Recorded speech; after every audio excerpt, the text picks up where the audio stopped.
तो आज का ये सत्र हम श्रीमद् एसी भक्तिवेदांत स्वामी शिला प्रभुपाद को समर्पित करते हैं। वह इस्कॉन के संस्थापक आचार्य हैं।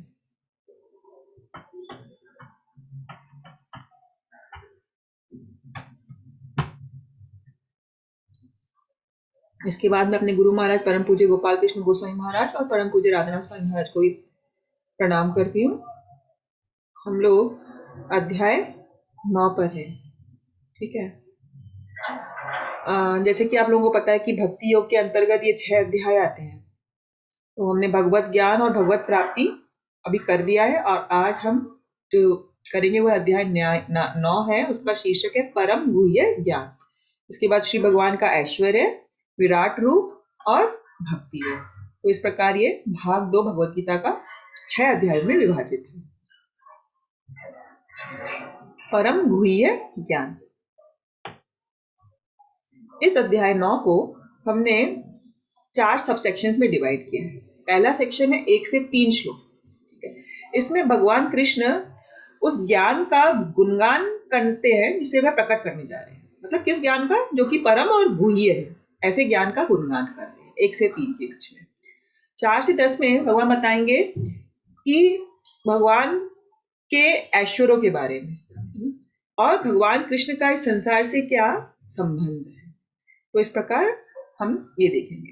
11 से 25 में हम देखेंगे कि भगवान कृष्ण के विभिन्न प्रकार के उपासक कौन कौन होते हैं, जो विराट रूप की पूजा करते हैं या जो देवी देवताओं की पूजा करते हैं या जो कि भगवान के निराकार स्वरूप की पूजा करते हैं। तो इस प्रकार भगवान कृष्ण के विभिन्न प्रकार के उपासक हैं। क्योंकि जब हम देखेंगे कि भगवान कृष्ण का इस जगत से संबंध क्या है, तो ये जानने के बाद विभिन्न लोग विभिन्न प्रकार से भगवान की उपासना कर सकते हैं।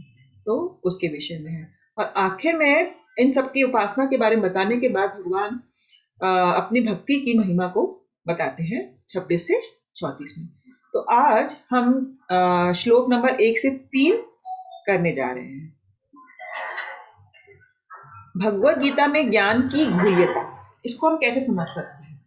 आप लोगों को पता ही है कि जब हमने अध्याय 2 पढ़ा था, सबसे पहले अध्याय में तो भूमिका थी, ठीक है ना, कि कैसे भगवत गीता को भगवान बोलते हैं जब अर्जुन परेशान हो जाते हैं और वह प्रश्न पूछते हैं भगवान से, तो भगवान उत्तर में फिर पूरी गीता सुनाते हैं अर्जुन को। तो दूसरे अध्याय से भगवान बोलना चालू करते हैं और हम देखते हैं कि सबसे पहला जो भगवान का उपदेश था वह क्या था? कोई बता सकता है आप में से?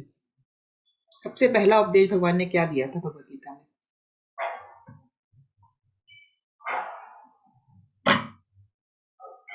कोई बोलना चाहेगा? हरे कृष्णा माता जी। सबसे पहले ये बताया गया था कि हमें अपने कर्म करने चाहिए। और उससे पहले ये बताया गया था कि जैसे अर्जुन है, जैसे युद्ध करने के लिए होता है तो वो सुनते रहते हैं कि अर्जुन जो होता है असमझ में होता है कि मैं करूं या ना करूं, क्योंकि मैं जो है अपना जो भी मेरे रिश्ते हैं उनको मारकर मैंने आनंद लिया तो क्या लिया। पहले कृष्ण भगवान जो है वो एक टीचर की तरह हर चीज आराम से सुनते हैं उसकी दुविधा को। नहीं, सबसे पहला क्या समझाते हैं अर्जुन को? कि अपना कर्म कर। नहीं, उसके भी पहले कोई बताना चाहेगा? क्षत्रिय का अपना वो करे। वो तो ठीक है, वो अध्याय 3 में और 2 में तो पूरा समरी है तो बताते ही हैं, लेकिन उसके पहले कुछ कहते हैं। हाँ जी, बताइए। वही कहते हैं कि मेरा चिंतन करते हुए कर्म को करो और युद्ध करो। नहीं और जो कुछ भी है उसका फल है वो मुझे समर्पण कर दो। विषाद योग में मतलब उसमें था नहीं था क्या कि वो ऐसे वो इसी में मतलब हो गया था कि मैं अपने को कैसे मारूं, मुझे दोष लगेगा। मतलब मन निश्चित नहीं कर पा रहे थे कि अर्जुन कि मुझे क्या करना चाहिए। एक्चुअली सबसे पहले भगवान आत्मा का ज्ञान देते हैं अर्जुन को, है ना। 11 नंबर में जब बोलना चालू करते हैं तो वह अर्जुन को बताते हैं कि तुम ये शरीर नहीं हो, आत्मा हो। फिर आत्मा के बारे में बहुत सारी क्वालिटीज बताते हैं। आत्मा शाश्वत है, नश्वर है, इसको मारा नहीं जा सकता, तो तुम परेशान मत हो, युद्ध में सिर्फ शरीर जाएगा, आत्मा कभी मरती नहीं है। इस प्रकार सबसे पहले आत्मा का ज्ञान देते हैं। तो हमने देखा था दूसरे अध्याय से चालू होता है आत्मज्ञान। आत्मा के बारे में भगवान बताते हैं और ये बताना चाहते हैं कि क्योंकि हम आत्मा है और आत्मा का परमात्मा से संबंध है और आत्मा कभी मर नहीं सकती, तो हमें आत्मा से रिलेटेड अपने जो भी कर्तव्य हैं, हमें ना हमारे आध्यात्मिक कर्तव्य हैं, स्पिरिचुअल ड्यूटीज, हमारी बॉडी के कर्तव्य होते हैं वो मटेरियल ड्यूटीज है। तो भगवान कह रहे हैं कि तुम जो मटेरियल ड्यूटीज भी करो वो मुझे ध्यान में रख के या अपनी आत्मा को ध्यान में रख के करो, मतलब युद्ध करो लेकिन हमेशा इस कॉन्शियसनेस में करो कि तुम ये शरीर नहीं हो, तुम आत्मा हो और तुम भगवान की प्रसन्नता के लिए कार्य कर रहे हो, अपना कर्म कर रहे हो, परमात्मा की मतलब प्लेजर के लिए, है ना, उनको संतुष्टि प्रदान करने के लिए, क्योंकि तुम्हारा भगवान से एक शाश्वत संबंध है। तो ये उनका पहला ज्ञान था। और उन्होंने बताया था कि शरीर के बारे में क्वालिटी बताई थी कि शरीर में तो 6 प्रकार के चेंजेस होते रहते हैं, पैदा होता है और उसके बाद में वो उसकी बढ़ोतरी होती है, फिर बच्चे पैदा होते हैं और फिर धीरे धीरे उसमें वो खराब होता जाता है और अंत में वो खत्म हो जाता है। शरीर का तो ये क्वालिटी है। तो सबसे पहले उन्होंने आत्मा और इस शरीर के बीच में जो डिफरेंस था, हमने आपको ये समझाया था ना पैरेट की स्टोरी से, कि पैरेट का ध्यान नहीं रखा उसने, सिर्फ पिंजरे का ध्यान रखा। तो भगवान ने सबसे पहले अर्जुन को यही ज्ञान दिया। तो ये जो ज्ञान था ये गुह्य ज्ञान था, है ना, उसको हम कह सकते हैं गुह्य ज्ञान था, क्योंकि सभी लोगों को इसका ज्ञान नहीं है। सब लोग अभी हम किसी से भी पूछने जाएं तो किसी को भी आत्मा का ज्ञान नहीं है, बस जानते होंगे लेकिन बस उसको सुपरफिशियली जानते हैं, लेकिन 99.9% टाइम वह अपने शरीर के लिए ही काम कर रहे हैं, कोई भी आत्मा के लिए कोई भी काम नहीं कर रहा है, ठीक है ना। तो ये जो ज्ञान बताया था, और उसके बाद तीसरे और 5वें अध्याय में कर्म योग के बारे में कि कर्म करो, है ना, भगवान की प्रसन्नता के लिए कर्म करो, निष्काम कर्म योग करो, अपना कर्तव्य करो लेकिन फल की अपेक्षा मत करो। तो वह भी खुद के लिए बताया था। तो हमने आपको बताया था कि जो 1 से 6 अध्याय है वह खुद पर केंद्रित है, हम पर, है ना, आत्मा पर, ठीक है। और 6वें अध्याय में फिर ध्यान योग के बारे में हुआ था, और 4थे अध्याय में दिव्य ज्ञान भगवान ने दिया था, ट्रांसेंडेंटल नॉलेज, है ना। तो ये गुह्य ज्ञान कह सकते हैं। फिर जब ये भक्ति योग का पाठ चालू हुआ 7वें और 8वें अध्याय में, हमने देखा कि भगवान ने अपने बारे में बताना चालू किया, अपने बारे में ज्ञान की पहले महिमा गाई 7वें श्लोक में, है ना, कि ये ज्ञान मनुष्यों, बहुत हजारों लाखों मनुष्यों में से किसी एक को मिल सकता है ना, और इस ज्ञान को अगर तुम जान गए तो तुम्हारे पास कुछ भी जानने को नहीं बचेगा। और फिर भगवान अपनी शक्तियों के बारे में बताते हैं उसमें कि मेरी पराशक्ति है, अपराशक्ति है ना। पराशक्ति मतलब सारे जो जीव हैं और अपराशक्ति सारा ये भौतिक प्रकृति है। फिर भगवान बताते हैं ना कि मैं सर्वव्यापक हूँ, है ना, मैं सभी का सार हूँ, मैं जल का स्वाद हूँ, इस तरह से बताते हैं 7वें अध्याय में। और 7वें अध्याय में हमने देखा था कि देवी देवताओं की पूजा और जो निराकारवादी है उनके बारे में भी उन्होंने बताया था, और जो कुछ भक्त भगवान की पूजा करने के लिए जो भगवान में विश्वास करते हैं, है ना, और कुछ लोग जो असुर होते हैं, आसुरी प्रवृत्ति के होते हैं। तो जो 7वें अध्याय और 8वें अध्याय में थे, और 8वें अध्याय में तो हम जानते हैं जो हमारा आखिरी अध्याय था, उसमें भगवान ने बताया कि भगवान की प्राप्ति हो सकती है अगर हम भगवान को याद कर सकें, किस प्रकार से हम भगवान के पास पहुंच सकते हैं। और उसमें 2 पाठ बताए थे, योग मिश्र का, भक्ति योग। तो इस प्रकार से जब 7वां अध्याय चालू हुआ तो भगवान ने अपने बारे में बताना चालू किया, तो वह भक्ति के बारे में। उसमें हमने देखा कितने सारे वर्सेस हैं जो भक्ति से रिलेटेड है, कि भगवान की भक्ति करो, भक्ति योग चालू हुआ। तो 7वें अध्याय में और 8वें अध्याय में जो ज्ञान प्रस्तुत किया गया उसको हम कह सकते हैं अधिक गोपनीय ज्ञान था, मतलब गोपनीय से थोड़ा सा बढ़ा हुआ, है ना, तो गुह्यतर ज्ञान कह सकते हैं। तो भगवान ने अपनी शक्तियों के बारे में, अपने बारे में, भक्ति के बारे में ज्ञान कहना चालू किया। अब जब हम 9 और 10वें अध्याय पे आते हैं तो आप देखेंगे कि 9 और 10 अध्याय भगवत गीता के बिल्कुल सेंटर में है। अगर हम देखें तो 8 अध्याय इधर है और 8 अध्याय उधर है, तो 9th और 10th जो हो गया वो बिल्कुल सेंटर के हैं। अब सेंटर में किसी चीज को किसको रखा जाता है, जो मोस्ट इंपॉर्टेंट होती है ना। जैसे कि पहले भी हमने बताया कि पहले 6 अध्याय कर्म योग पर है, आखिरी 6 अध्याय ज्ञान योग पर है, और बीच के 6 अध्याय भक्ति योग पर है। जैसे सैंडविच होता है, सैंडविच में बीच में जैम होती है, तो जैम सबसे इंपॉर्टेंट होती है, उसकी वजह से हमें टेस्टी लगता है। तो इसी प्रकार से ये 6 जो अध्याय है भक्ति योग के बारे में, इसीलिए सबसे इंपॉर्टेंट कहा जाता है। इस 6 अध्याय में से भी जो बीच के 9 और 10 अध्याय, ये इन 6 अध्यायों के बीच में आते हैं, 2 इधर है और 2 इधर है, तो ये भी मोस्ट इंपॉर्टेंट कहते हैं। क्यों? क्योंकि इसमें भगवान अब अनन्य भक्ति के बारे में बताएंगे, केवल भक्ति जो कि उत्तम है। भक्ति का ज्ञान चालू किया उन्होंने बताना, लेकिन अब बोल रहे हैं कि सिर्फ और सिर्फ भक्ति या केवल भक्ति, उत्तम भक्ति करो। तो ये ज्ञान सबसे गोपनीय हुआ, तो इसको हम कहते हैं गुह्यतम ज्ञान। इसीलिए इस चैप्टर का नाम क्या है? परम गुह्य ज्ञान। परम गुह्य मतलब सबसे गोपनीय ज्ञान। तो इस चैप्टर में हम देखेंगे कि भगवान चालू करते हैं फिर से अपने ज्ञान के बारे में महिमा से, ठीक है, उसको ग्लोरीफाई करते हैं कि ये राज विद्या है, राज गुह्यम है, इसकी 8 क्वालिटीज बताते हैं। और उसके बाद ये बताते हैं कि ये ज्ञान कौन प्राप्त कर सकता है ना? हर किसी के लिए ये ज्ञान नहीं है। ये ज्ञान उन लोगों के लिए है जो कि द्वेष रहित है और जो कि श्रद्धावान है। ये 2 क्वालिटीज चाहिए इस ज्ञान को प्राप्त करने के लिए, क्योंकि गुह्यतम ज्ञान है, ये हर किसी को नहीं दिया जा सकता, ठीक है। और इसमें फिर एक शुद्ध भक्ति उत्कृष्टता का उस पूरे चैप्टर में वर्णन है। तो इस प्रकार से इन दोनों चैप्टर्स में 9th और 10th में हम देखेंगे कि भगवान मोस्ट कॉन्फिडेंशियल नॉलेज हमें बताते हैं, ठीक है। अब हमने अध्याय 7 पढ़ा था, तो अध्याय 7 और 9 के बीच में हम देखते हैं कि कुछ समानताएं हैं, कुछ सिमिलैरिटीज हैं। उसमें जो विचारों का प्रवाह चल रहा है या उसमें जो सिद्धांतों का डिस्कशन हुआ, वो जो फ्लो था वह मोरलेस एक जैसा सा है। इसे हम कंपेयर करें इसके श्लोकों को, तो हम देखेंगे कि इसमें जो टॉपिक्स हमने 7 चैप्टर में कवर किए थे वो ही और अधिक डिटेल में, है ना, और अधिक डिटेल में वर्णन किए गए हैं 9वें अध्याय।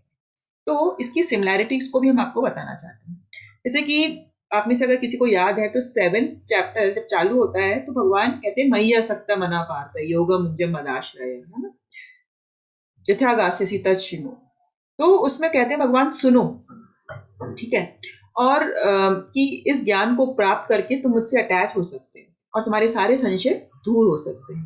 तो वो ज्ञान की महिमा उन्होंने बताई थी, और फिर बताया था कि ये ज्ञान प्राप्त होने के बाद तुम्हारे पास और कुछ जानने को नहीं मिलेगा, क्योंकि तुम्हें ज्ञान और विज्ञान दोनों मिलेगा, तुम्हें रियलाइजेशंस भी होंगे, तुम्हें अनुभूति भी होगी। और फिर उन्होंने बोला मनुष्य नाम सरेशेषु, मतलब किसी एक, इतने सारे मनुष्यों में से कोई एक बिरला ही है जो इस ज्ञान को समझ पाता है ना, तत्वतः समझ पाता है। तो उसी प्रकार से 9 के जो 1 से 3 श्लोक हैं उसमें भगवान इस ज्ञान की महिमा के बारे में वर्णन करते हैं। पहले श्लोक में भगवान कहते हैं कि ये बहुत गुह्यतम ज्ञान है, ठीक है, और इस ज्ञान को मैं तुम्हें बताना चाहता हूं क्योंकि तुम द्वेष रहित हो, तुम अनुसूये हुए हो, तुम्हें कोई भी मुझसे ईर्ष्या नहीं है। तो और इस ज्ञान को बताया गया कि वह शुद्ध भक्ति योग के बारे में बताना चाहते हैं। ज्ञान कौन सा है? शुद्ध भक्ति योग। फिर दूसरे अध्याय में वो 8 क्वालिटीज बताते हैं, तो इस प्रकार से इस ज्ञान को ग्लोरीफाई करते हैं। तो दोनों में सिमिलैरिटीज है। फिर 7वें अध्याय के चौथे से 7वें श्लोक में हमने देखा था कि भगवान अपनी शक्तियों के बारे में बताते हैं कि मेरी पराशक्ति है, अपराशक्ति है, एनर्जीज के बारे में बताते हैं, और फिर कहते हैं कि सब कुछ मेरे पर आश्रित है। वो कहते हैं ना कि सूत्रे मणिगणा इव, एक मोती की माला पे जैसे कि एक धागे पर टिका हुआ है वैसे ही सब कुछ मुझ पर टिका हुआ है। तो वो अपने ऐश्वर्यों के बारे में बताते हैं 7 चैप्टर में। उसी प्रकार से 9वें अध्याय के 4 से 10वें श्लोक में भगवान अपनी ऊर्जाओं के बारे में और अपने ऐश्वर्यों के बारे में, भौतिक दुनिया के साथ उनका क्या संबंध है, इसके बारे में बताएंगे। 7वें अध्याय के 8 से 11 श्लोक में हम देखा था कि भगवान वो बताते हैं कि मैं सबका सार हूँ, है ना, अपनी सर्वव्यापकता बताते हैं, मैं जल का स्वाद हूँ, मैं मिट्टी की सुगंध हूँ, इस प्रकार से। तो यहाँ पर भी 16 से 19 श्लोक में हम देखेंगे कि भगवान अपने सर्वव्यापकता को एक्सप्लेन करते हैं। सिमिलैरिटी बिल्कुल।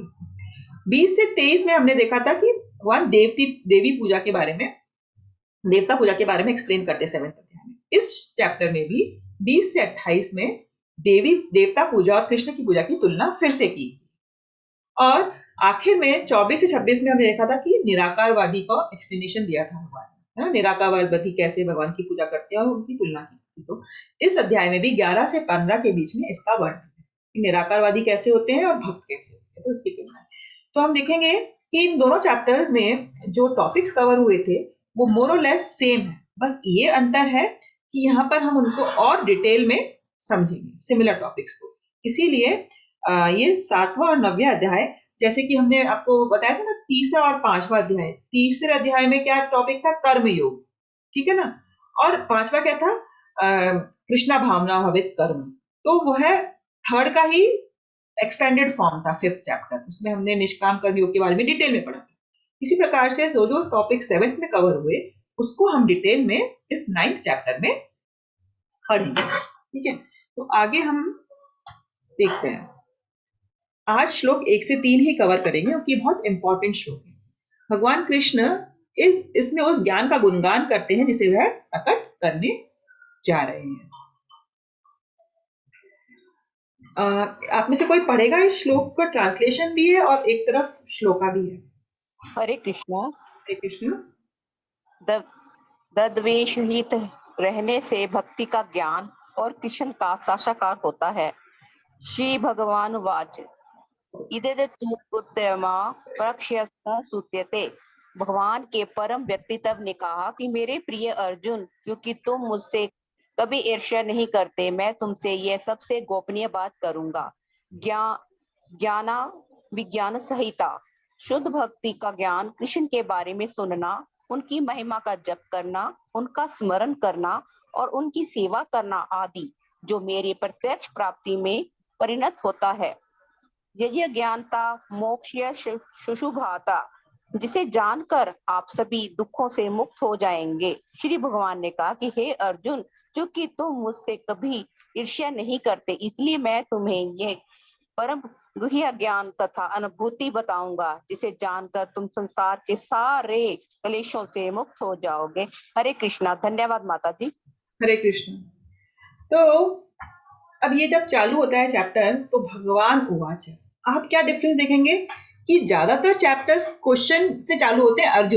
अर्जुन पहले क्वेश्चन करते हैं, है ना। आप अगर पिछला विश्लेषण करेंगे तो हर किसी में सबसे पहले अर्जुन कुछ क्वेश्चन पूछते हैं और फिर भगवान पूरे चैप्टर में उसका उत्तर देते हैं, है ना। जैसे कि 8वें अध्याय में भगवान से अर्जुन ने पूछते हैं, 8 चीजों के बारे में पूछते हैं ना, कि आध्यात्म क्या है, आदिभूत क्या है, आदिदेव क्या है, प्रयाण काले। वो क्वेश्चन पूछते हैं, भगवान हमेशा आंसर देते हैं। लेकिन जब भगवान 8th अध्याय में ये समझाने लगते हैं कि तुम मुझे कैसे प्राप्त कर सकते हो, हमेशा मेरा स्मरण करो, नित्य मेरा स्मरण करो, तो भगवान एक एक्सटेसी में चले जाते हैं, है ना। वो बहुत आनंदित होते हैं अंदर से। इसलिए 9th चैप्टर जब स्टार्ट होता है तो वह इस ज्ञान के बारे में बताने के लिए इतने उत्साहित होते हैं भगवान कि भगवान बोलना चालू कर देते हैं। अभी अर्जुन का कोई प्रश्न नहीं है इसमें, है ना। तो भगवान क्या कहते हैं? इदम ते गुह्यतम प्रवक्ष्यामि अनसूयवे। इदम तु ते गुह्यतम, मैं तुम्हें जो अब ज्ञान दे रहा हूं इस चैप्टर में, सुनो अर्जुन सुनो कि ये सबसे गुह्यतम है, ये बहुत सीक्रेट है ना। और मैं तुम्हें इसको बताने जा रहा हूं। क्यों? क्योंकि तुम मुझसे कभी भी ईर्ष्या नहीं करते।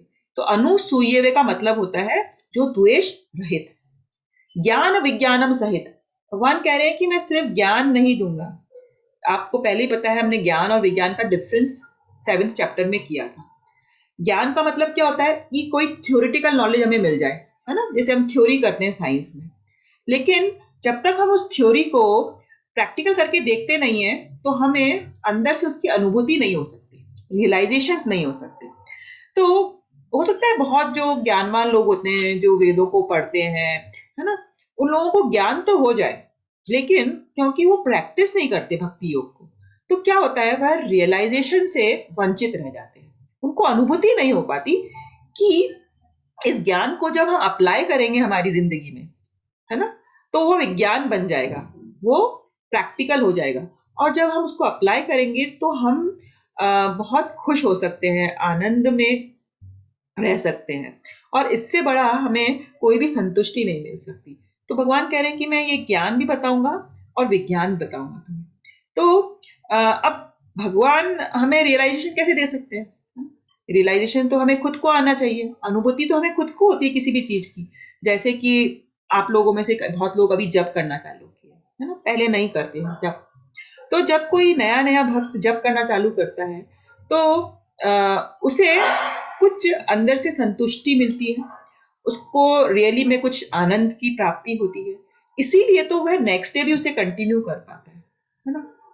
तो उसको जब वह भक्ति योग की सेवाएं करना चालू करता है, चिंतन करता है, मनन करता है, रीडिंग करता है, सुनता है, तो उसको अंदर से कुछ अच्छा लगता है, उसको रियलाइजेशन होता है, उसको अनुभूति होती है कि मैं कुछ अच्छा कर रहा हूँ, भगवान के लिए कर रहा हूँ, और वो उत्साहित होकर हमेशा एंथुजियास्टिक रहता है और हमेशा करने की कोशिश करता है।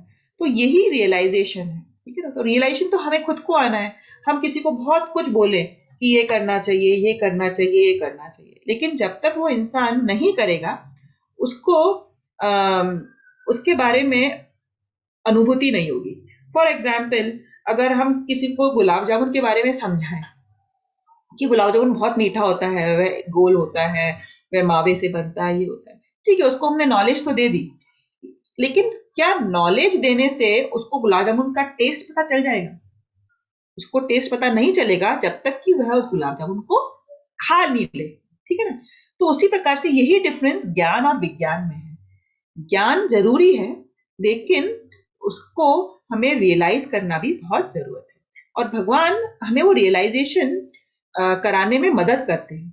कैसे मदद करते हैं? भगवान वो हमें तरीका बताते हैं, वो प्रोसेस बताते हैं, वो विधि बताते हैं, जिसके द्वारा हम इस ज्ञान को प्रैक्टिकली रियलाइज कर सकते हैं, ठीक है। यत ज्ञात्वा मोक्ष से अशुभात्, इसको बोल रहे कि इसको जिसने जान लिया, इस गुह्यतम ज्ञान को, इस भक्ति योग को, इस शुद्ध भक्ति को, उसके जीवन से सभी शुभ अशुभ चीजें या दुख से वह मुक्त हो जाएगा, क्योंकि वह दिव्य स्तर पर आ जाएगा, है ना।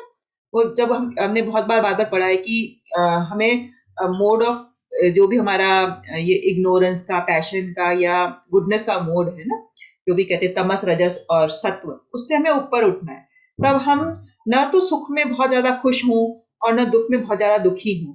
तो इसका मतलब है कि हमें रियलाइजेशन हो गया है, भगवान के भक्ति योग का हमें रियलाइजेशन हुआ है, तभी हम दुखी नहीं हो पा रहे हैं। ऐसा तो नहीं होगा कि जिसने भक्ति योग चालू कर दिया तो एकदम से उसके जीवन में कोई परेशानी नहीं आएगी, उसे कोई दुख नहीं होगा, है ना। भगवान ये नहीं कह रहे यहाँ पर। भगवान ये कह रहे हैं कि दुख सुख आएंगे, है ना, जैसे कि सर्दी और गर्मी आती है, लेकिन एक भक्त उनसे विचलित नहीं होगा, और विचलित नहीं होगा और परेशान नहीं होगा, तो वो इसी के समान तो है कि जैसे कोई दुख से मुक्ति हो जाए।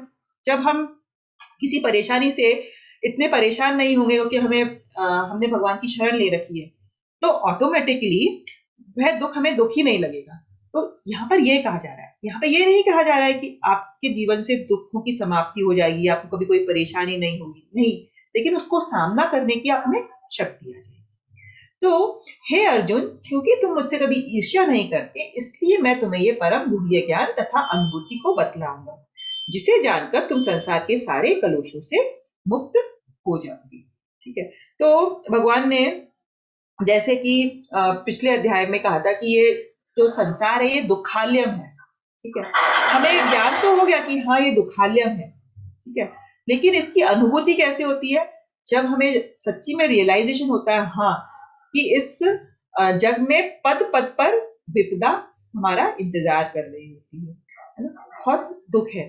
तो जब हम खुद उसको सहन करते हैं तो हमें धीरे धीरे रियलाइजेशन हो जाता है कि जो भगवान ने कहा है कि ये दुखालयम है, इसको तुम पार पाओ, उसको छोड़कर मेरे पास आओ। तो हमें फिर जब हम भगवद गीता का ज्ञान हमें आ जाता है, तो हम भगवान के द्वारा बताए गए रास्ते पर चलने का प्रयास करते हैं और इस दुखालयम से अपने आप को मुक्त कर सकते हैं, इन दुखों से अपने आप को मुक्त कर सकते हैं। और आपको पता है कि चौथे अध्याय में जब भगवान कहते हैं ना, 4.3 में भगवान ने कहा था कि मैं ज्ञान अर्जुन तुम्हें ही क्यों सुना रहा हूं, क्योंकि तुम मेरे भक्त और सखा हो, तो इसलिए मैं तुम्हें ज्ञान दे रहा हूं, दिव्य ज्ञान दे रहा हूं। यहाँ पर भगवान क्या कह रहे हैं कि मैं तुम्हें यह ज्ञान क्यों दे रहा हूं जो कि सबसे गुह्यतम है, क्योंकि तुम कभी भी मुझसे ईर्ष्या नहीं करते। तो यहाँ पर भगवान ये बताना चाह रहे हैं कि इस ज्ञान को प्राप्त करने की फर्स्ट क्वालिफिकेशन क्या है कि हमें ईर्ष्या नहीं रखनी है। क्या ईर्ष्या नहीं रखनी है? एक्चुअली कुछ लोग होते हैं जो भगवान के बारे में जब सुनते हैं ना, तो उन्हें भगवान से ईर्ष्या होने लगती है। वे सोचते हैं कि भगवान ही इतने बड़े क्यों हैं, इतने ऐश्वर्यवान क्यों हैं, मुझे भी बढ़ना है, मुझे भी तारीफ चाहिए, मुझे भी लोग ग्लोरीफाई करें, मेरी प्रशंसा होनी चाहिए। तो उन लोगों को किसी न किसी रूप में जब भगवान की प्रशंसा करी जाती है तो उन्हें अच्छा नहीं लगता। तो ऐसे लोग क्या होते हैं, ईर्ष्यालु होते हैं। तो अगर वो ईर्ष्यालु हैं और उन्हें हम भगवान की महिमा के बारे में बताएं, भगवान के ज्ञान की महिमा के बारे में बताएं, तो क्या होगा, उनकी ईर्ष्या और बढ़ेगी, उनको अच्छा नहीं लगेगा, उनको अंदर से बुरा लगेगा और हो सकता है फिर वो अपराध करें। तो भगवान ये नहीं चाहते कि कोई जो पहले से ही ईर्ष्या जिसमें है वह बेवजह और अपराध कर कर उसको बढ़ाए। इसीलिए भगवान जो ईर्ष्या रहित नहीं है उनको ये ज्ञान नहीं देना चाहिए। ऐसा नहीं है कि भगवान उसको कॉन्फिडेंशियल रखना चाहते हैं कि मैं सबको नहीं दूंगा, सबको रिवील नहीं करूंगा। भगवान उस इंसान के भले के लिए ही ऐसा करते हैं कि सबसे पहले ये ईर्ष्या रहित हो, तभी तो ये समझ पाएगा, नहीं तो ये समझ ही नहीं पाएगा मेरे ज्ञान को। इसीलिए भगवान ये ज्ञान उन्हीं लोगों को देना चाहते हैं जो ईर्ष्या से रहित है। और हमने देखा है कि कुछ लोग जो भगवत गीता पर कमेंट करते हैं या कमेंट्री लिखते हैं, वह लोग क्योंकि भक्त नहीं होते तो वह भगवत गीता की कमेंट्री भी सही से नहीं लिख पाते, है ना। वो कहीं ना कहीं एनवियस होते हैं, वह भगवान के जो परम रूप है उस पे वह फोकस नहीं करते, वह निराकार हम पर ही फोकस करना चाहते हैं। तो इसीलिए वह भगवत गीता की कमेंट्री भी सही तरीके से पेश नहीं कर पाते। अब हम देखते हैं कि जो ये शुद्ध ज्ञान भगवान बता रहे हैं, शुद्ध भक्ति का ज्ञान, तो वह उसके अंतर्गत क्या क्या आता है। हमने आपको पहले भी बताया है कि शुद्ध भक्ति के ज्ञान में 9 प्रोसेसेस होते हैं। कौन कौन से 9 प्रोसेसेस होते हैं हम देखते हैं। भक्ति सेवा में 9 प्रक्रियाएं होती है, ठीक है? तो इसी का ज्ञान भगवान कह रहे हैं सबसे गुह्यतम है। किसी को भी याद है ये 9 जो प्रक्रियाएं वो कौन सी हैं भक्ति सेवा की? कोई बता सकता है 9 प्रोसेसेस ऑफ डिवोशनल सर्विस क्या क्या है? कीर्तन, हाँ जी। श्रवण कीर्तन, और हाँ श्रवण कीर्तन, पाठ सेवम, हाँ साक्ष्य सेवा, हाँ अर्चनम वदनम, सांख्यम,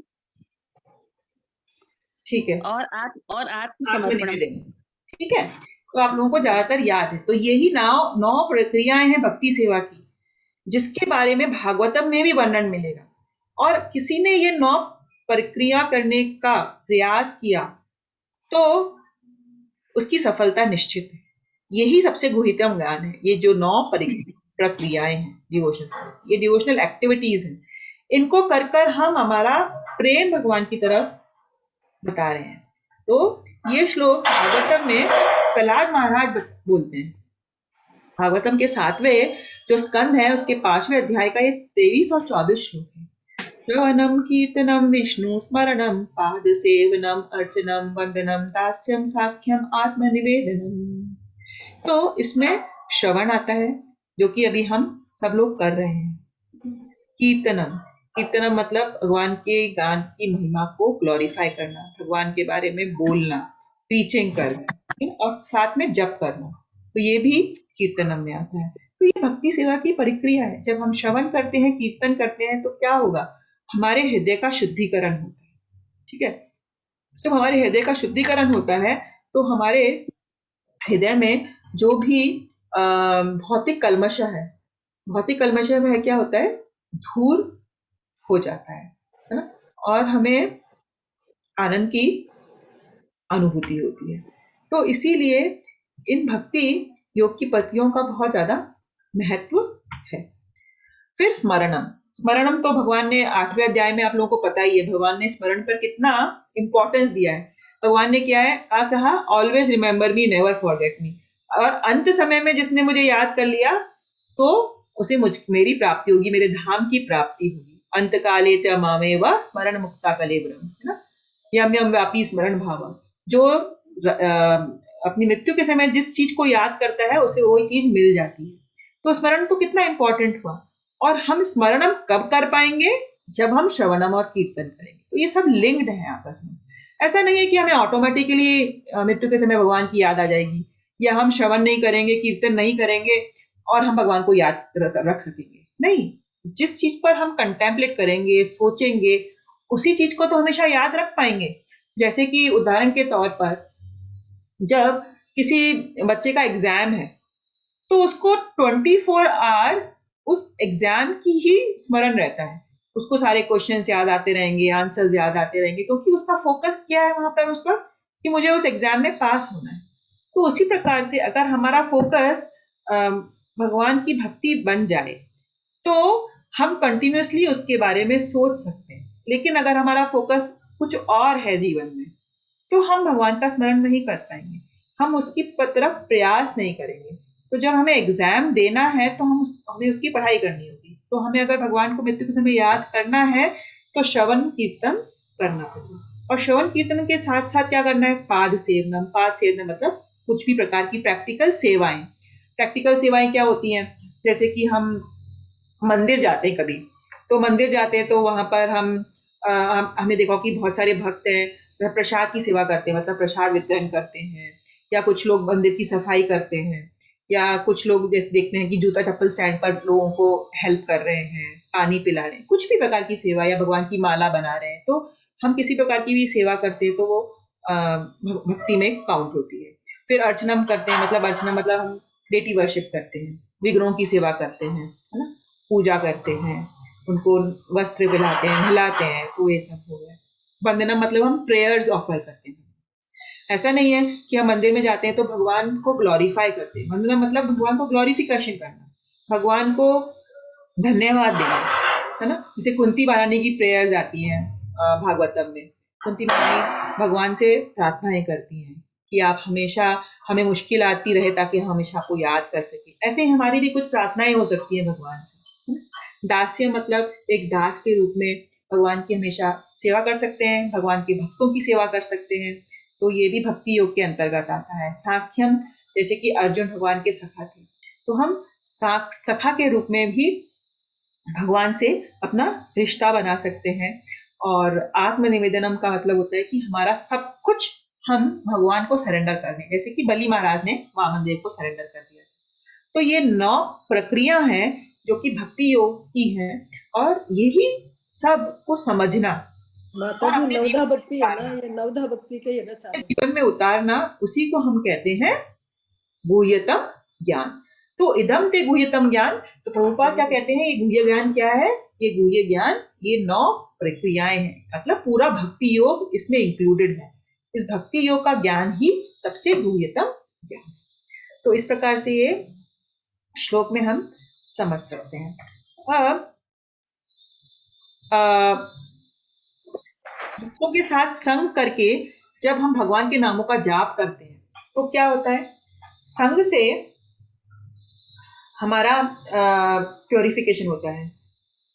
क्योंकि हमें ये लगता है कि अगर अगर हम अकेले किसी भी भक्ति योग की प्रक्रिया को करेंगे तो हमारा डेवलपमेंट इतना जल्दी नहीं होता है। एसोसिएशन से बहुत जल्दी हमारी भक्ति बढ़ती है ना। तो कोई लोग सोचे ना कि हम घर बैठ के अकेले बस जाप कर लेंगे, पढ़ लेंगे और किसी से मिलना जुलना नहीं करें, भगवान के भक्तों के साथ बैठकर श्रवणम नहीं करें, कीर्तनम नहीं करें, तो हमारी जो एडवांसमेंट है, प्रगति है, वो बहुत स्लो होती है। लेकिन संग से बहुत जल्दी शुद्धिकरण होता है। तो जैसे जैसे भक्त अपनी प्रेम पूर्वक मित्रता विकसित करते हैं दूसरे भक्तों के साथ, तो वह पारस्परिक सुख और संतुष्टि महसूस करते हैं। क्या?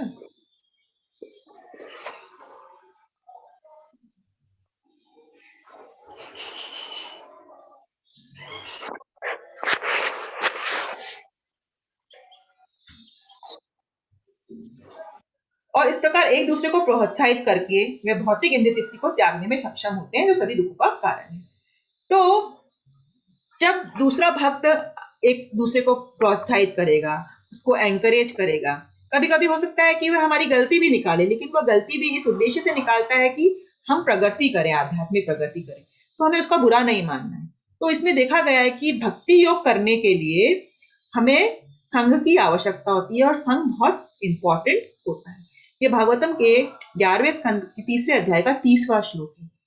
परस्पर अनुकथम पावम भगवत अशः मितो रतिर्मिथस्तुष्टिर निवृत्तिर्मिथा आत्मना।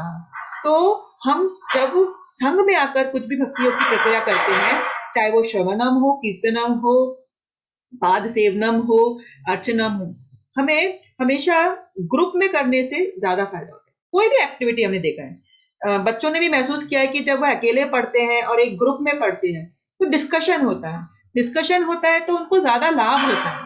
और ग्रुप स्टडीज से बच्चा जल्दी जल्दी ज्यादा चीज को समझ पाता है एज कम्पेयर टू जब वो अकेले पढ़ाई करता है। तो उसी प्रकार से हमें भी भक्तों के साथ संग करना है, उससे हमें बहुत फायदा होता है। ठीक है, तो भक्ति योग का प्रोसेस क्या है? संघ में करना है, एसोसिएशन में। ये भी इसकी एक इंपॉर्टेंस है। अब इस चैप्टर का ये दूसरा श्लोक है, कोई पढ़ना चाहेगा श्लोक को? हाँ माता जी, मैं पढ़ूं? हाँ जी, पसारी। राज विद्या राजगुह्यम पवित्र सिद्धम उत्तमम प्रत्यक्ष आगमम धर्म्यम सुसुखम कर्तुमह्ययम्।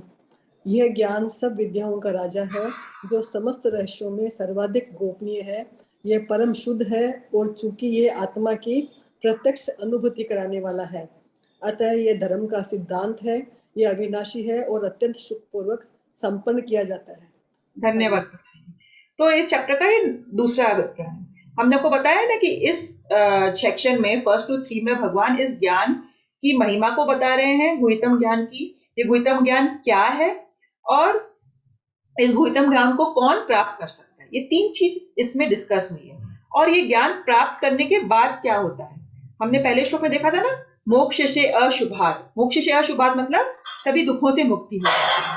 तो इस ज्ञान को ग्लोरीफाई कर रहे हैं भगवान इन फर्स्ट 3 श्लोक में। ठीक है, इस पर्टिकुलर श्लोक में 8 क्वालिटीज बताई गई हैं इस ज्ञान के बारे में। ठीक है, जब आप काउंट करेंगे तो ये 8 हैं। पहले क्या है? राज विद्या, फिर है राज गुह्यम, पवित्रम, उत्तमम, प्रत्यक्ष आवागमम, धर्म्यम, सुसुखम, अवयम। तो ये 8 क्वालिटीज हैं, इनको हम डिटेल्स में देखेंगे इस नेक्स्ट स्लाइड में। तो शुद्ध भक्ति के ज्ञान की 8 विशेषताएं हैं, इसको हमने इस तरह से टेबल में फॉर्म में लिखा है। पहले तो है राज विद्या। राज विद्या का क्या अर्थ हुआ? ये सभी विद्याओं का राजा है। अभी सभी विद्याओं का राजा कैसे कह सकते हैं? इसको इंग्लिश में क्या कहते हैं? King of all knowledge. क्यों कह रहे हैं?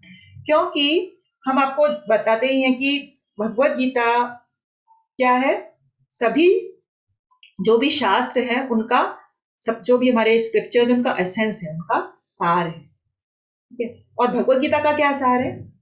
भक्ति योग।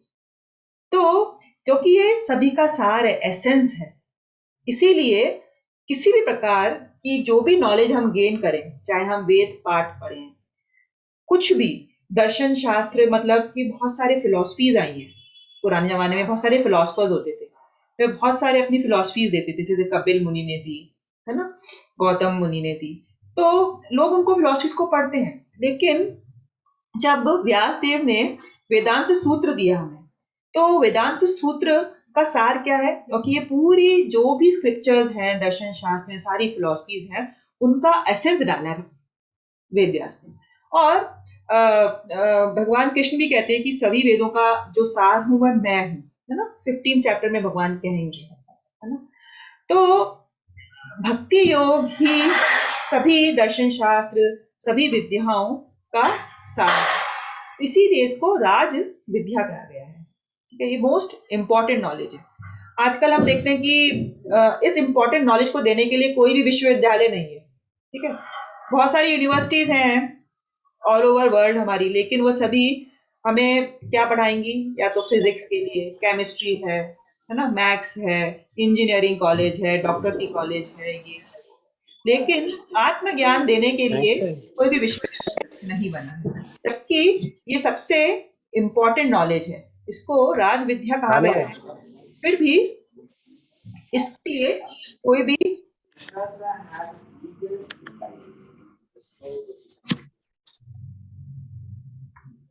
विश्वविद्यालय नहीं है। ये हमारे लिए बड़ी ही दुख की बात है। ठीक है, तो इस प्रकार से ये विद्याओं का राजा है, क्योंकि ये हमें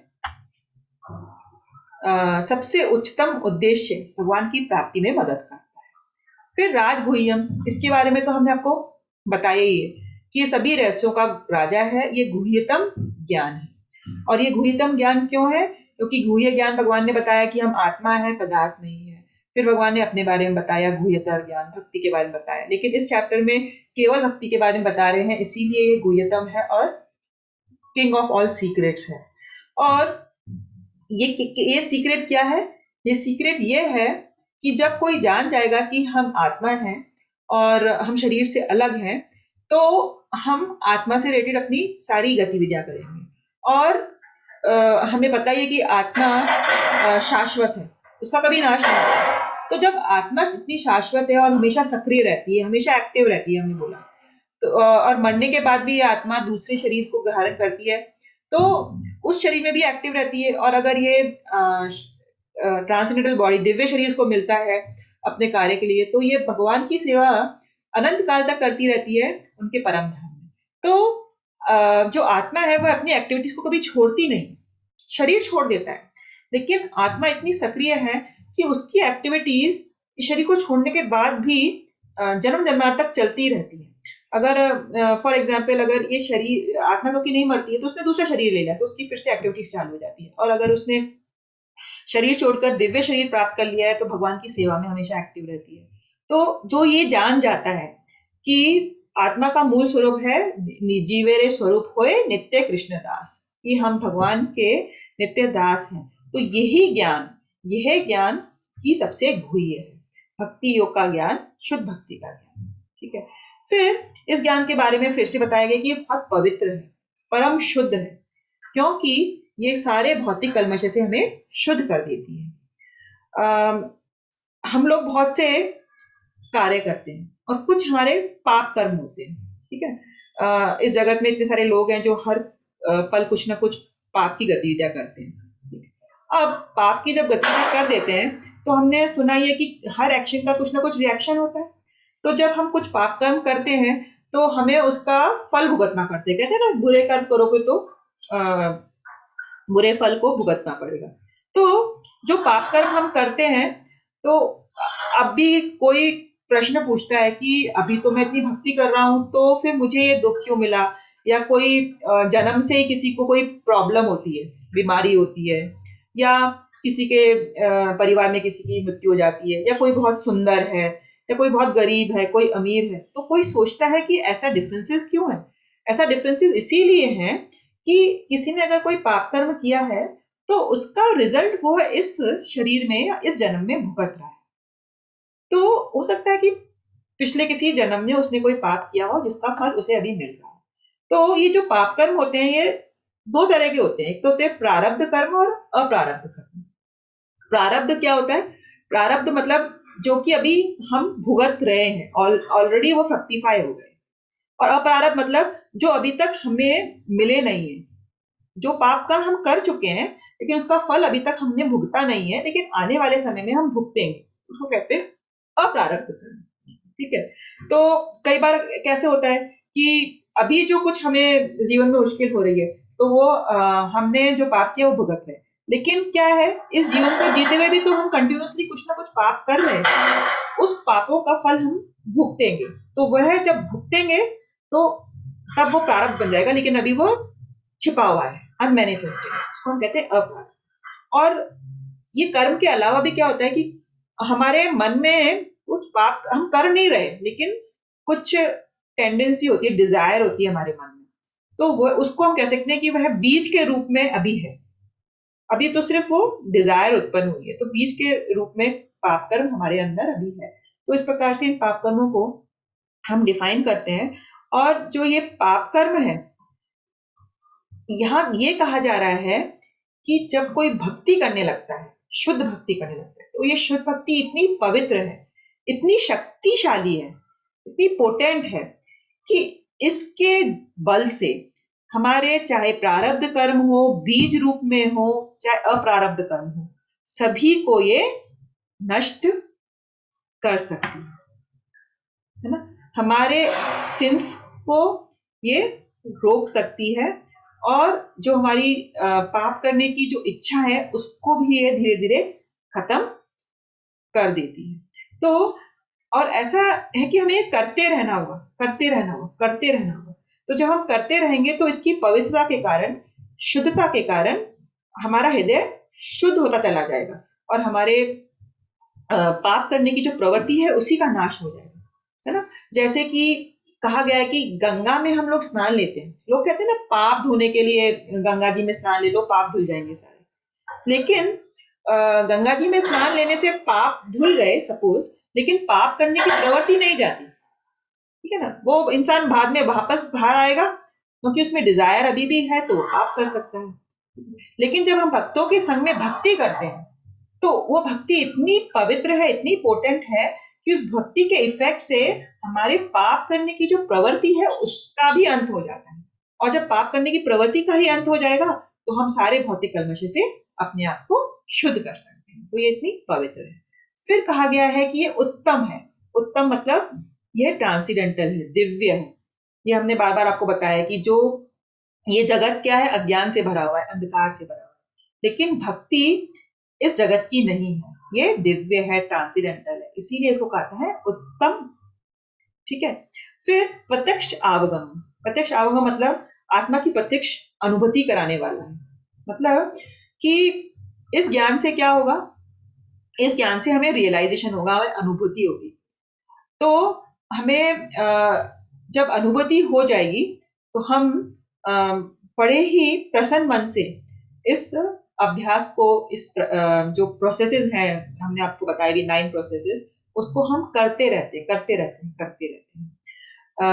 इसमें प्रभुपाद ने इस प्रत्यक्ष आवागम में जो एग्जाम्पल समझाया वो नारद मुनि के हिसाब से समझाया। नारद मुनि जब छोटे थे तो उनकी माँ ने कुछ साधु संतों की सेवा करी थी और उनके साथ वह भी उन साधु संतों की सेवा करते थे, उनके संग में रहते थे, श्रवणम करते थे, उनका झूठन खाते थे।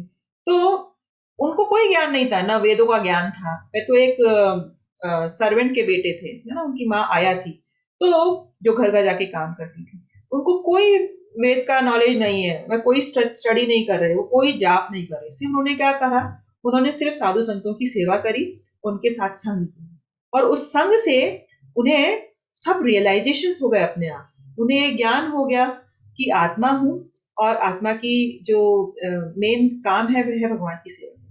तो उनको इसका रियलाइजेशन हो गया सिर्फ संग से। तो इसको सिर्फ प्रैक्टिस करने से, अप्लाई करने से हम इसको रियलाइज कर पाते हैं, इसको अनुभूत कर पाते हैं। इसीलिए ये इस ज्ञान की एक क्वालिटी है, गुड क्वालिटी। फिर धर्म्यम। धर्म्य मतलब ये धर्म की पूर्णता है, ये परफेक्ट है, परफेक्ट रिलीजन है भक्ति सेवा। 18 अध्याय में भगवान कहते हैं ना, सर्वधर्मान परित्यज्य माम एकम शरणम व्रज। ये कंक्लूजन निकालते हैं भगवान। क्यों कहते हैं? क्योंकि ये ज्ञान धर्म की पूर्णता है, परफेक्शन ऑफ रिलीजन है। इसीलिए भगवान कहते हैं कि सब कुछ छोड़ दो और केवल एक मेरी शरण में आओ। तो इसीलिए इसको कहते हैं परफेक्शन ऑफ रिलीजन, धर्म। सुसुखम। सुसुखम क्यों कह रहे हैं इसको? क्योंकि ये करना बड़ा ही सरल है, मुश्किल नहीं है, और इसको हम बड़े ही जॉयफुली कर सकते हैं, बड़े ही प्रसन्न मन से कर सकते हैं। सिंपल एक्टिविटीज है, जैसे कि कीर्तन करना है और क्या कहते हैं, chant and be happy, chant, dance and be happy. आपको भगवान के नाम का जाप करना है, कीर्तन करना है और भगवान के सामने नृत्य करना है, मतलब चैंट एंड डांस करना है, उसको आपको खुशी मिलती है। फिर क्या करना है, उसके बाद हम क्या करते हैं, कुछ सुनते हैं, फिर प्रसाद खाते हैं। फिर अगर हमें प्रसाद बनाना है तो हम बाहर जाके शॉपिंग करते हैं, प्रसन्नता पूर्वक भगवान के लिए बस भोग बनाना है और भगवान को अर्पित करना है। यही सब तो भक्ति सेवा में आता है। और क्या है, चैंटिंग, हियरिंग, भगवान की सेवा, भोग बनाना, है ना, मंदिर में कुछ सेवा करना। तो ये कितनी सरल है, इसमें कोई मुश्किल नहीं है। इसमें हमें एक जगह बैठकर ज्ञान योगी, ध्यान योगी की जैसे अपने सेंस को कंट्रोल में नहीं करना है। सेंसेस में कंट्रोल करना तो कितना मुश्किल होता है, मन को कंट्रोल करना कितना मुश्किल होता है। भगवान कह रहे हैं कि ये सब मैं नहीं कह रहा, मैं तुम्हें ज्ञान योग, ध्यान योग करने की नहीं कह रहा। मैं तुम्हें कह रहा हूँ कि अपने सारे इंद्रियों को तुम सुखपूर्वक, प्रसन्नता से मेरी सेवा में लगाओ। तुम्हें कितना सरल लगेगा, इसमें क्या डिफिकल्टी है। हम खाना तो सभी बनाते हैं, तो हम भगवान को बीच में रख के खाना बना सकते हैं, तो कितना सुखपूर्वक है। फिर कुछ लोग हैं जो किटी पार्टी में जाते हैं, वो लोग वहां पर कुछ म्यूजिक सुनते हैं, कुछ डांस करते हैं, तो भगवान कह रहे हैं मेरे कीर्तन को सुनो, मेरे कीर्तन पे डांस करो और खुश रहो। तो ये कितना सरल है, सुसूक्ष्म है।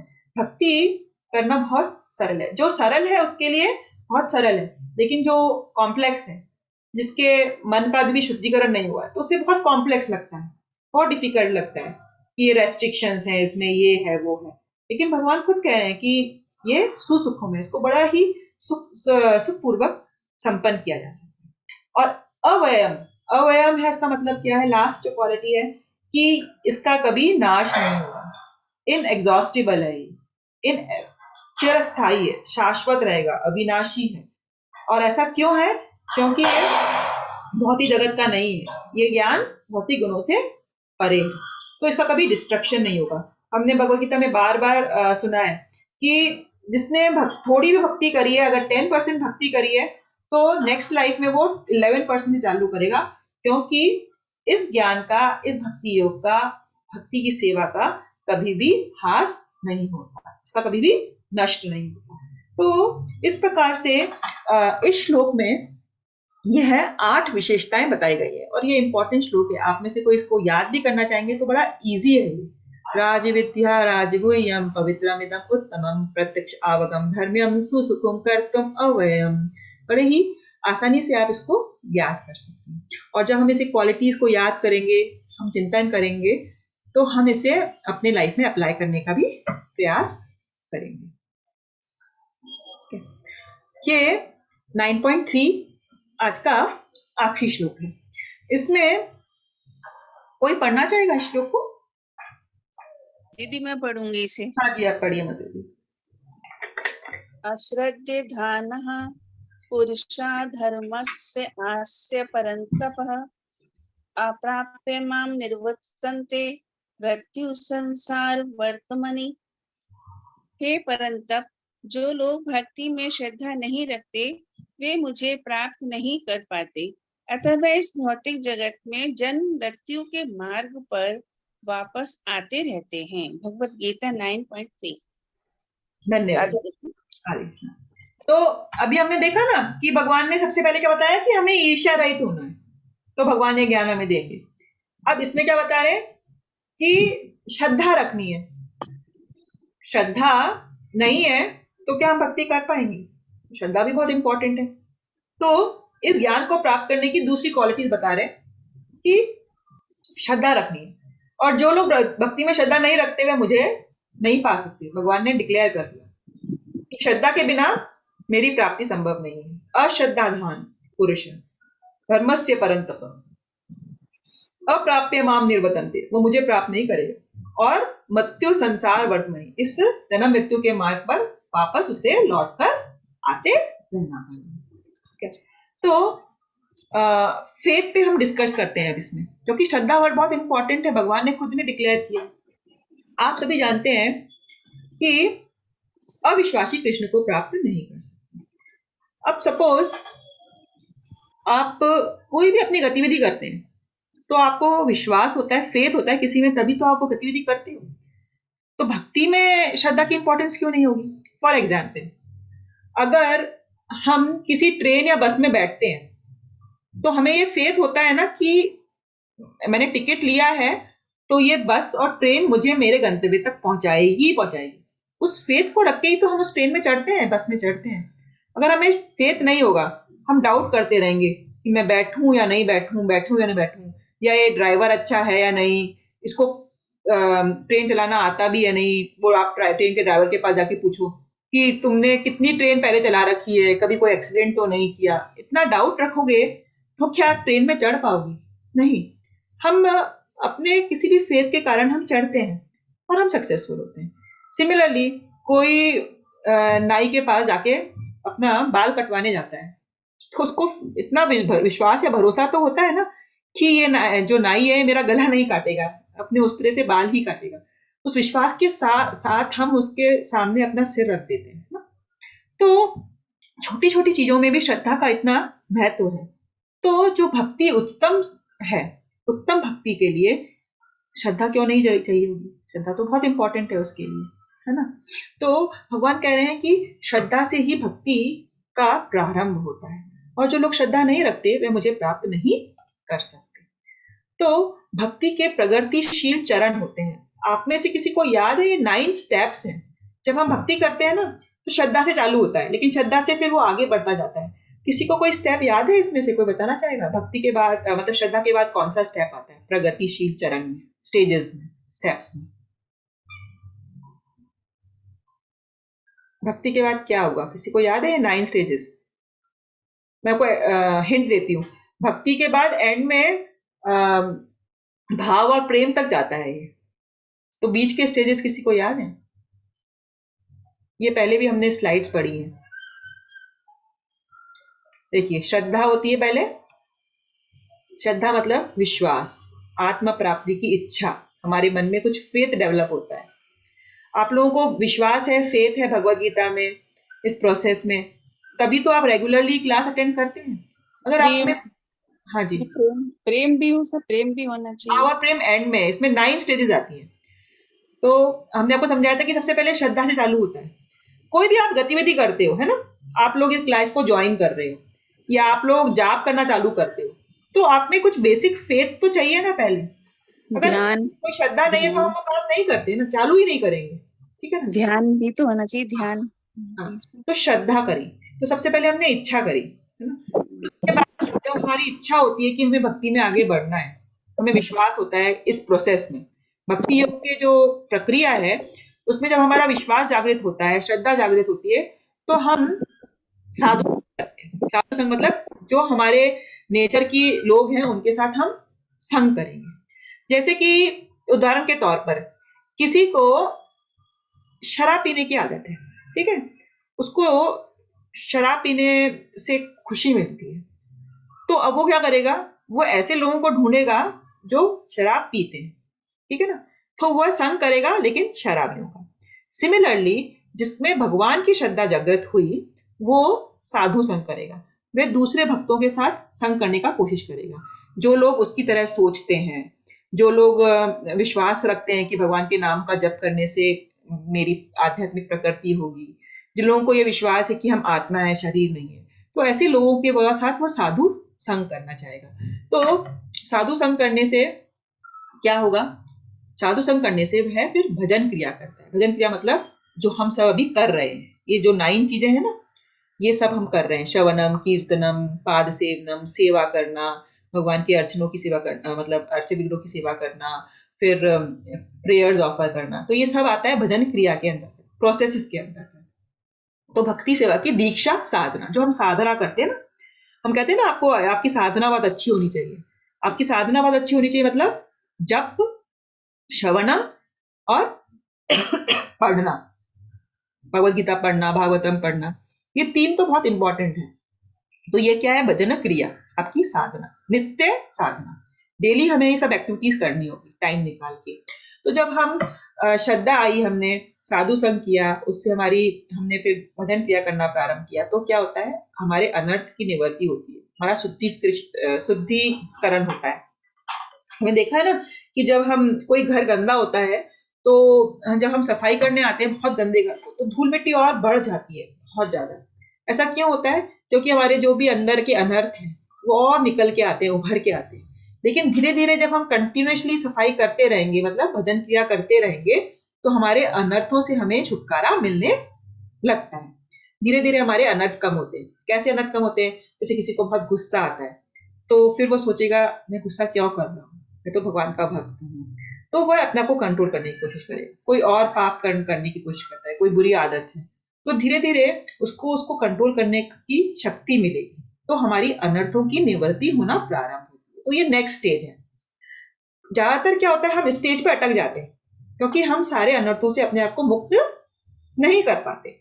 हमें श्रद्धा है, हम भक्तों के साथ मिलते भी हैं, भजन क्रिया भी कर रहे हैं, जैसे कि जाप है, श्रवणम है, कीर्तनम है, पढ़ना है, लेकिन हम लोग इस 4th स्टेज पे अटक जाते हैं क्योंकि हमारे जो अनर्थ हैं उनकी निवृत्ति, मतलब उनसे छुटकारा पाना बहुत मुश्किल स्टेज होती है।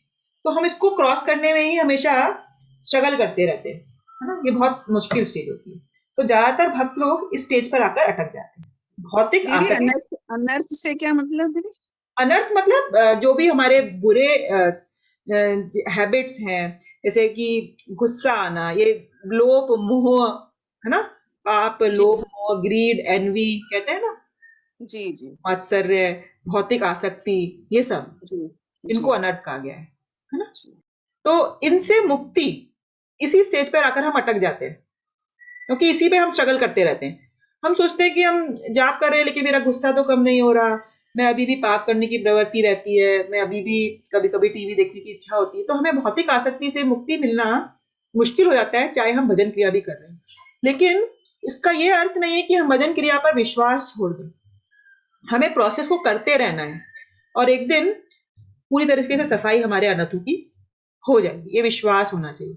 और जब ऐसा होने लगता है तो क्या होता है, हमें निष्ठा आती है। निष्ठा मतलब दृढ़ विश्वास। फिर हमारा फेथ फर्म हो जाता है, फिर हम इधर उधर नहीं भटकते, है ना। जब हमें एक बार हम कुछ चीज को कर रहे हैं और उसके रिजल्ट्स देखते हैं कि हाँ मेरे अनर्थ कम हो गए हैं, अब मैं थोड़ा शांत हो गई हूँ पहले से, तो फिर हमारा फेथ और बढ़ जाता है, स्ट्रांग हो जाता है। तो श्रद्धा से निष्ठा क्या है, स्ट्रांग फेथ हो जाना। तो निष्ठा हो गई तो ये क्या है, आत्म साक्षात्कार में हमारी स्थिरता आ जाती है। फिर हम इधर उधर नहीं झूलेंगे, फिर हम स्टेबल हो जाएंगे और बड़े ही दृढ़ता से भक्ति करेंगे। तो निष्ठा की स्टेज में आने से हम दृढ़ता से भक्ति कर पाते हैं, क्योंकि अब हमारा फेथ बहुत स्ट्रांग हो गया है, हमने रिजल्ट्स देखनी है अपने आप भक्ति के। तो जब हम भक्ति के रिजल्ट्स देख लेते हैं तो हमारी निष्ठा स्ट्रांग हो जाती है। फिर फिर हमें रुचि आती है, फिर टेस्ट आने लगता है ना। तो फिर हमें भक्ति की चीजें फिर बोझ नहीं लगती, हम उन्हें बड़े ही रुचि से करते हैं। स्वाद आ जाता है, फिर हमें कृष्ण के बारे में सुनने के लिए स्वाद प्राप्त हो जाता है निष्ठा से। और जब हमें स्वाद हो जाता है, टेस्ट आ गया है, रुचि आ गई है, तो फिर जिस चीज से हमारा लगाव हो गया है हम उससे आसक्ति करने लगते हैं, अटैचमेंट हो जाता है ना। हमें हमारे बच्चों से, अपनी फैमिली से क्यों अटैचमेंट होता है, क्योंकि हमें टेस्ट है उसका, हमें अच्छा लगता है, हमें लगता है वो हमारे अपने हैं। तो इसी प्रकार से जब हमें भक्ति अपनी लगने लगेगी, भगवान अपने लगने लगेंगे, तो हमें उनसे अटैचमेंट हो। और जब भगवान से अटैचमेंट हो जाएगा, कृष्ण के लिए लगाव बढ़ जाएगा, तो भाव के स्तर पर आ जाते हैं। और भाव के स्तर क्या है, ये पारलौकिक प्रेम का फर्स्ट स्टेज है। और भाव से हम प्रेम सिर्फ हम फिर भगवान से प्रेम करेंगे। जीवन का उच्चतम पूर्णता चरण, ये कंप्लीट परफेक्शन है। तो ये तो शुद्ध भक्तों के लिए है। कुछ भक्त हमने देखे हैं जो कि भाव और प्रेम के स्तर में है। और ऐसा कहा गया है कि जो ये महाराज भरत थे, जब उन्होंने अपना राजपाट छोड़ा और वो जंगल चले गए, तो उस वक्त वे भाव के स्तर पर थे। लेकिन भाव के स्तर पर होने के बाद भी उन्हें एक हिरण से आसक्ति हो जाती है, और हिरण से आसक्ति की वजह से वह भगवान की आसक्ति को भूल जाते हैं और उन्हें हिरण का जन्म लेना पड़ता है। तो हमें ये नहीं सोचना चाहिए कि हम अभी प्रेम स्टेज पर हैं या भाव स्टेज पर है या आसक्ति स्टेज पर है। नहीं, हमें हमारा भजन क्रिया अच्छे से करते रहना है। धीरे धीरे धीरे धीरे हम देखेंगे कि हमारे अनर्थों की निवृत्ति हो रही है, हमारा फन फेथ बढ़ रहा है। और हो सकता है इस जन्म में नहीं, किसी और आने वाले जन्म में भगवान की हमें कृपा प्राप्त हो, भगवान के भक्तों की कृपा प्राप्त हो, तभी हम भगवान के प्रति अपने शुद्ध प्रेम को प्राप्त कर सकते हैं, अन्यथा नहीं कर सकते। तो ये आज की आखिरी स्लाइड्स थी। हरे कृष्णा। आप लोगों को कोई प्रश्न है तो आप पूछ सकते हैं।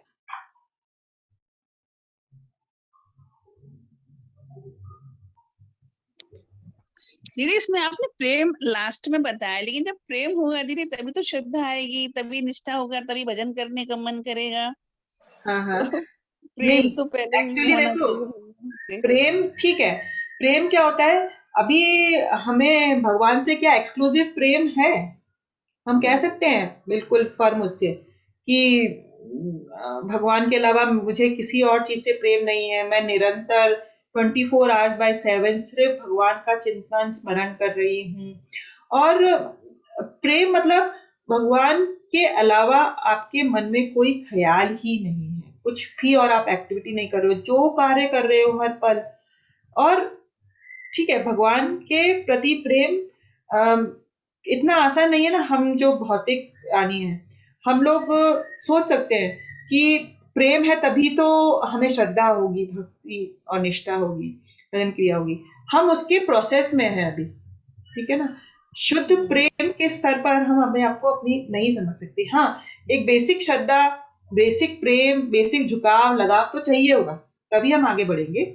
लेकिन यहाँ पर जो ये प्रेम स्टेज की बात हो रही है, ये एक उच्च स्तर का शुद्ध प्रेम है, जो कि सिर्फ शुद्ध भक्त को ही हम उस स्तर पर देख सकते हैं। और हम जब उनको देखते हैं तो हमें समझ में आता है कि हमारा क्या स्तर है अभी, है ना। जी इतना आसान नहीं है, ठीक है।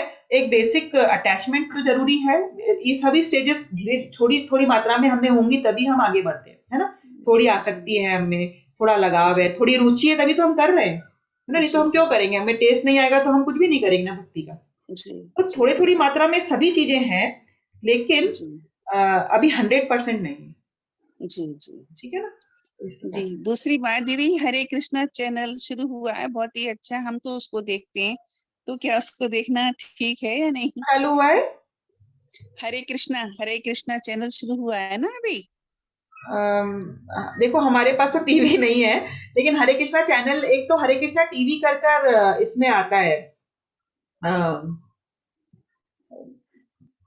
दीदी टीवी में आ रहा है यूट्यूब पे। चैनल, हरे कृष्णा चैनल टीवी